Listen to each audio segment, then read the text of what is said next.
bem-vindo a mais uma aula de reguladores do crescimento vegetal. Vamos falar hoje de fitormônios, especificamente a auxina.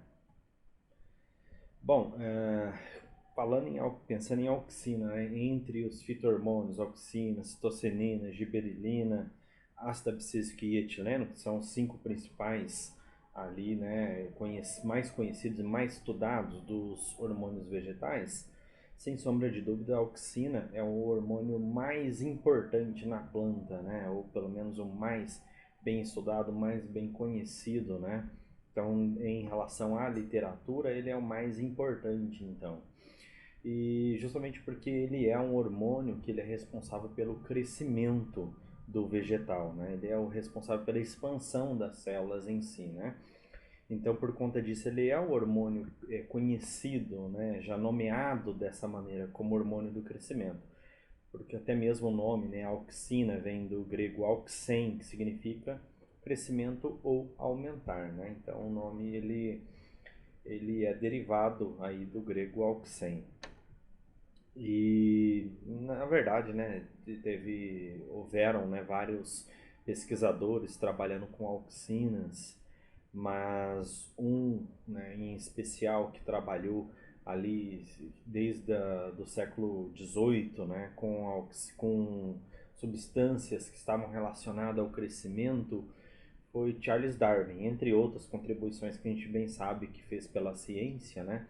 Então ele também estudou aqui esses hormônios vegetais, especialmente essa substância do crescimento que mais tarde foi nomeado como auxina, né? Mais tarde foi nomeado como auxina, então foi um outro cidadão que deu esse nome, né? Que esse hormônio do crescimento, a auxina, foi o Fritz Wendt, mais tarde, em 1928, né? Charles Darwin ali em 1880 trabalhava com essa substância do crescimento, tá? Então, de sobremaneira, ele foi o primeiro hormônio vegetal estudado e, sem sombra de dúvida, até hoje é o hormônio mais abrangente em relação aí à literatura, em relação ao estudo. Então, nós vamos fazer aí um grande estudo relacionado à fisiologia vegetal, relacionando aí aos hormônios vegetais e principalmente então a auxina. Então, os estudos desenvolvidos por Wendt em 1926 demonstraram inequivocadamente que a curvatura do coleóptilo, que é aquela parte, né, de cima ali da plântula, quando ela emerge do solo, no caso de gramíneas, né, aquele chapéuzinho que a gente chama ali, aquela estrutura, que é uma folha cotiledonar modificada ali, e ele observou que ocorria curvatura sempre que estava relacionado próximo de uma fonte estimuladora, que no caso era a luz. Então, estava próximo da luz, que é a fonte estimuladora, ocorria curvatura em relação a esse, né? Então, era influenciado por uma substância química produzida no ápice do coleóptilo. Então, ele induziu a isso. Ele pensou, olha, existe alguma substância que está sendo ali influenciada pela luz, ela está sendo influenciada e a resposta, no caso, é a curvatura, o crescimento em relação à luz. Então, esse experimento aqui já é bem conhecido, né? Ele acabou se utilizando, então, daquela parte ali apical, né? Utilizou a parte apical dessas plantas e ele fez ali uma gelatina, né? Na verdade, um agar, né? Então, um substrato, e de onde então ele colocou os ápices caulinares sobre esse agar, essa gelatina.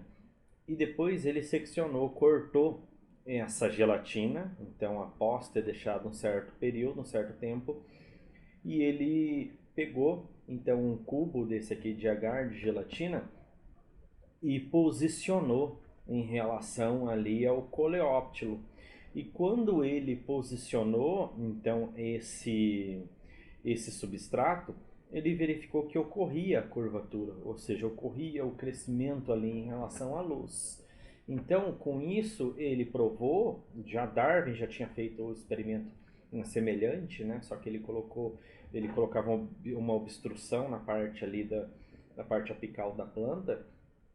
Portanto, ele acabou provando duas coisas aqui. Primeiro, que ocorria então difusão, né, dessa substância, então ele isolou essa parte da parte apical dessas plantas, ele isolando isso e fazendo esses cubos de agar, ele verificou que ocorria difusão dessa substância. Se essa substância realmente estava aqui no ápice, então ela ia ocorrer uma transferência dessa substância aqui para esse substrato. E foi exatamente isso que aconteceu.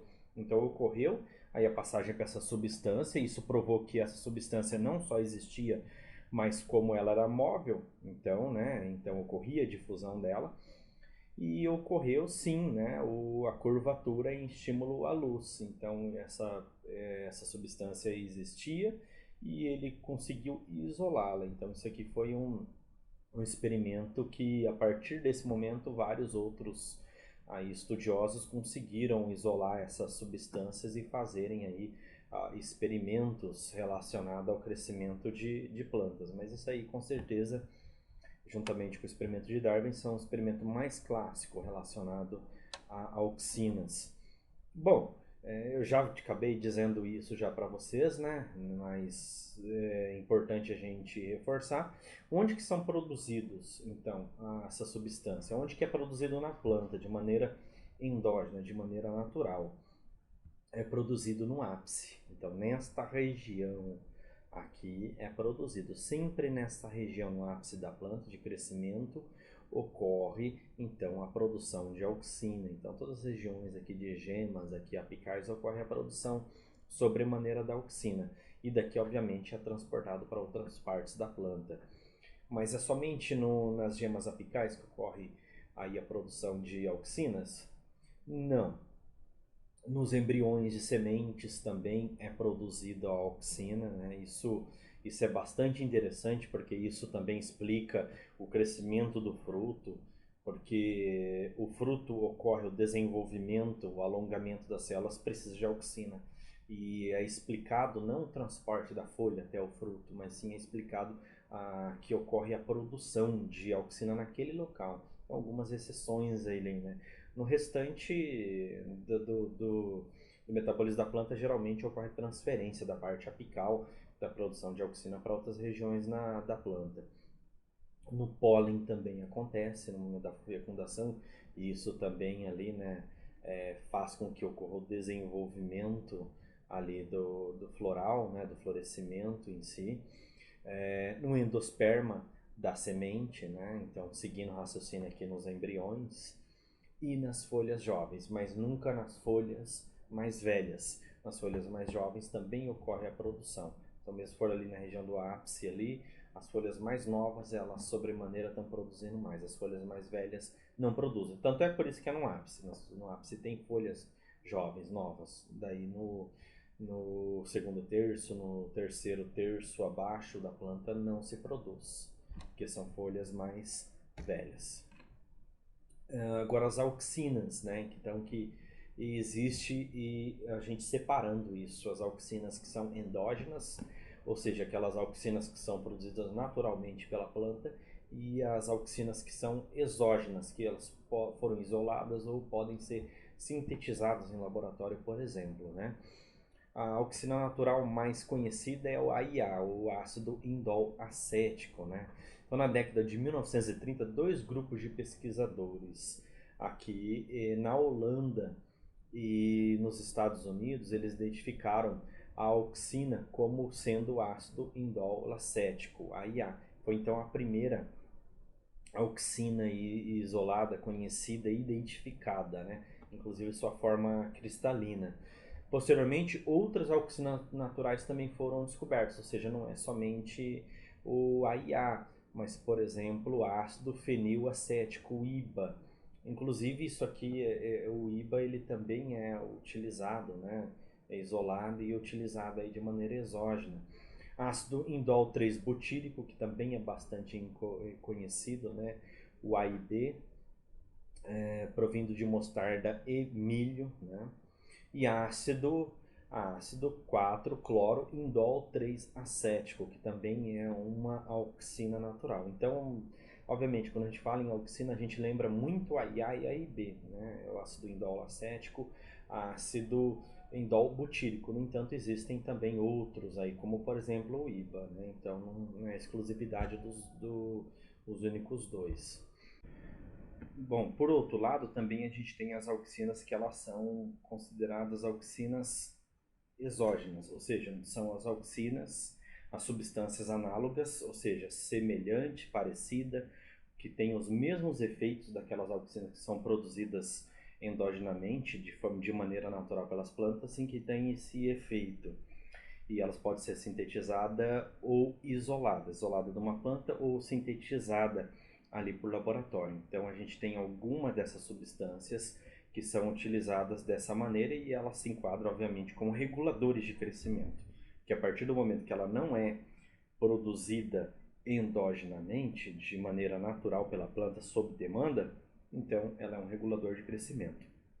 Então a gente tem aqui como essas auxinas, o ácido indol 3 propílico, o AIP, ou o IPA, né, com a nomenclatura IPA em português mais conhecido, que então é uma auxina exógena. Ácido naftaleno acético, ou ANA, ou NaA, dependendo da língua. Ácido 2,4-diclorofenoxiacético, ou 2,4-D, né? Tem o dicamba e por aí vai. Então a gente tem várias estruturas, né, que são análogos às auxinas, que têm o efeito de auxinas e que são utilizados como essas de maneira exógena aí para utilizando como reguladores de crescimento. Bom, pessoal, obviamente a gente falou na aula passada sobre o mecanismo de ação de auxinas, mas só para a gente relembrar como que funciona, né? Então, cada um dos hormônios vegetais, ela tem o seu aceptor, onde ele fica aguardando o sinal, né, vir ali do hormônio, que nesse caso seria a auxina. Então, a auxina é um mensageiro primário, então ele vai vir e vai dar o sinal para um receptor que seria esse daqui, ó, uma auxina receptora. E este fica guardando então o sinal e ele deixa ali um repressor inativando qualquer tipo de estímulo a crescimento, qualquer tipo de estímulo a produção de genes que são aí responsáveis pelo desencadeamento do crescimento da planta. Então esse repressor ele fica ativo e enquanto não existir um sinal, esse repressor ele vai ficar inativando o crescimento. A auxina então ela chega, né? Então ela é produzida num ápice ali, ela vai chegar onde existe demanda para crescimento, né? Como na figura aqui. Daí ele dá o sinal, ele mostra o sinal e fala, olha, receptor primário ali, pode destruir o repressor porque a gente precisa de ocorrência do crescimento nesse local. Então ele tirando esse repressor, vai ocorrer a ativação desses genes que são responsáveis então pelo crescimento da planta. Então, toda essa cadeia de crescimento, de ativação desses genes responsável pelo alongamento das células, ele vai acontecer. Por quê? Porque veio ali uma mensagem primária de uma auxina que então encontrou um receptor e que fez com que essa mensagem chegasse até lá o núcleo, ativando então esses genes, tudo bem? Bom, a definição então inicial de auxina incluía todas as substâncias naturais e sintéticas que estimulavam o alongamento em coleóptilo e seções de caule. No entanto, sabe-se hoje que auxinas afetam muitos outros processos na planta. Então não é somente questão de estimular alongamento em coleóptilo, em seções de caule, somente esse alongamento. Na verdade, envolvido de maneira complexa e cada vez mais tem estudos relacionados a isso, né? Com a auxina e mostra que existem vários metabolismos da planta, várias, né, rotas ali de metabolismo de planta que em algum momento algum efeito fisiológico ele pode estar atrelado ali a uma auxina, algum estímulo de auxina, né? Então, algumas funções, as mais comuns, né? Obviamente que o objetivo dessa nossa aula de auxina é a gente não aprofundar bioquimicamente falando, né? Mas a gente falar ali, a gente conseguir estudar os principais efeitos, né? E as principais demandas ali da auxina. Então, alongamento celular é o primeiro, né? Então, foi o primeiro descoberto, o primeiro estudado. Então, isso sem dúvida. O primeiro deles é o alongamento ali da célula. Então, a gente também vai entender por que isso acontece. Tropismo, que são o movimento dos vegetais. Tropismo, seja pela luz, seja pela gravidade, seja ali por algum estímulo físico, né? Então, não importa o estímulo em si, mas o movimento sobremaneira ele se dá ali por meio de estímulos de auxina. Enraizamento de estacas, que também é um efeito que acontece ali, principalmente quando a gente vai utilizar, obviamente, né, auxinas exógenas para esse efeito, né, de multiplicação de estacas, ou seja, propagação vegetativa. Então, ela é importante no meio agrícola, o enraizamento de estaca.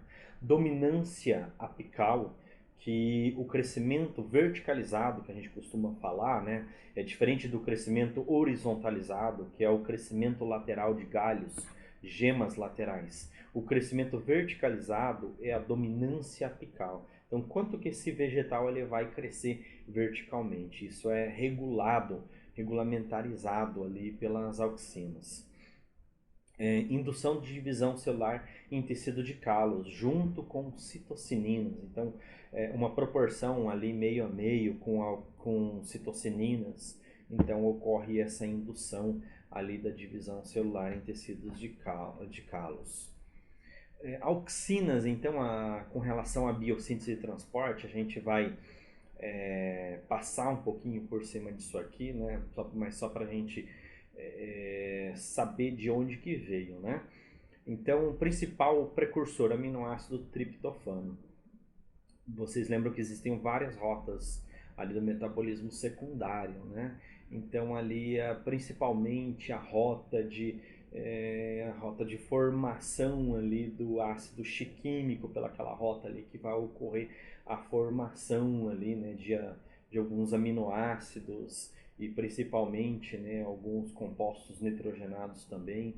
Então, a partir daqueles aminoácidos ali formados aromáticos ali que são precursores ali propriamente dito da formação de auxinas. E eu vou mostrar isso para vocês. Bom, veja só. A gente tem o metabolismo primário, que é a produção então sob demanda ali dos carboidratos, que vai ser respirado, né? Não vou voltar muito nisso aqui. E ali então, nessas rotas após ser respirados, serão formados alguns aminoácidos, serão formados alguns outros compostos que serão utilizados aqui nas rotas. Aqui interessa para nós então a via do ácido chiquímico, ocorre a partir dele a formação de aminoácidos aromáticos, como eu falei há pouco, né? E essas auxinas derivam exatamente aqui desse ponto. Então, de aminoácidos aromáticos, no caso, o triptofano. O triptofano é o imediato da formação de auxinas, tudo bem? Na rota aqui do aminoácidos aromáticos. Então, isso é fácil a gente lembrar. Triptofano, aminoácido aromático, ácido chiquímico, metabolismo secundário. Então, a gente tem aqui a rota, só para a gente exemplificar um pouquinho mais isso aí, a gente tem a rota do ácido indol 3-pirúvico. Então ocorre a formação a partir do triptofano, tá? E o objetivo aqui não é só apenas formar o AIA, o ácido indol acético, mas a partir dele ocorre a formação, né, ali do seu precursor, aliás, a partir da formação do seu precursor, o ácido indol, ocorre a formação de outras auxinas, né, inclusive.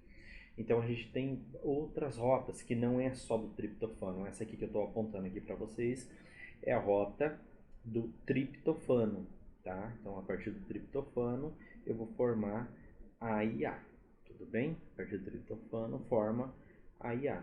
Mas existem outras rotas aqui. A partir do ácido indol, a rota IAN, tem outras rotas bacterianas. as rotas TAM, que são outras rotas aqui secundárias que ocorre a formação também no resultado final aqui de uma auxina. Então, só para vocês perceberem que existem ali algumas rotas para formação de auxinas. E, obviamente, o principal delas é via triptofano, né? Essa via direta aqui é a mais comum. Só que existem, por exemplo, em alguns vegetais que simplesmente não ocorre ali essa rota aqui de triptofano até ácido indol acético. Simplesmente ocorre pelas outras rotas, né? Então, pode ocorrer aqui por um derivado do indol, por exemplo. Então eu mostro nessa figura exatamente isso, né? Rotas independentes do triptofano. Então eu tenho aqui o indol 3-glicerol fosfato, o IGP, que então ele é um precursor para a formação de ácido indol acético sem a ocorrência do triptofano. Então ocorre a formação do IAN, da mesma maneira, o AIP, e ocorre a formação, por fim, do ácido indol acético. Reparem aqui que a gente não tem o IGP, toda essa rota que sai do triptofano e forma, então, rota bacteriana, rota IAN, rota TAM, mas esses daqui todos derivaram daqui. Então, eu posso ter uma rota derivada de indol sem a utilização do triptofano propriamente dita. Por isso a gente fala, existem rotas de triptofano, existem as rotas formadoras de auxina por triptofano e as independentes do triptofano, que é exatamente essa daqui, a rota do IGP. Isso acontece em milho. Milho, então, ele não produz auxina por meio do triptofano, e sim por uma rota independente que chama IGP. E um exemplo que a gente pode dar aqui, por exemplo, a cenoura, né, durante a embriogênese, a formação dela, né? Então, em primeiro momento, no início do desenvolvimento dela, existe uma rota de produção de auxina, né, para o seu alongamento, seu crescimento, que ela é dependente do triptofano. E aí depois, quando passa esse período de desenvolvimento, quando começa o estabelecimento do eixo da raiz da parte aérea ali, é o IGP, ou seja, a rota independente ali do triptofano que acontece, que vem à tona, né? Que ocorre então a produção por meio da rota independente do triptofano num segundo momento. Então, inicialmente, rota dependente, depois ocorre a produção independente. Isso não é em todos os vegetais. Em grande parte dos vegetais, né, ocorre então a rota dependente de triptofano, ela sobremaneira, né? A produção de auxina se dá de maneira maior utilizando essa rota. No entanto, existem ali alternativas também, só para vocês saberem disso. Com relação à biossíntese em transporte ainda, né, então as auxinas elas são distribuídas do ápice, aqui então da planta, para todo o resto do corpo do vegetal. A gente chama isso de transporte polar, tá? Então, transporte unidirecional. Então, vem da ponta de um polo, né, de cima a baixo. Então, ocorre de forma aqui do transporte da produção da parte da apical até a raiz. Então, é um transporte polar basípito, de célula a célula ali, obviamente, por isso transporte polar basípito. Então, essa formação aqui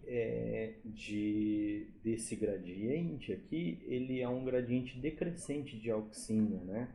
Então, ou seja, ocorre da onde tem mais para onde tem menos aqui a auxina. E esse transporte aqui ele tem uma velocidade também, né? Só por uma curiosidade, na verdade, isso. De 5 a 20 centímetros por hora. Então é considerado bastante, né? 5 a 20 centímetros por hora ocorre esse transporte ali, então. Lembrando, é célula a célula, é transporte polar basípto. Não estou falando de transporte via floema. Ah, professor, acontece transporte via floema? Acontece também, mas ele é secundário. Ele é secundário, uma quantidade muito menor do que o transporte polar basípto de célula a célula ali, tá? Do gradiente decrescente de auxina.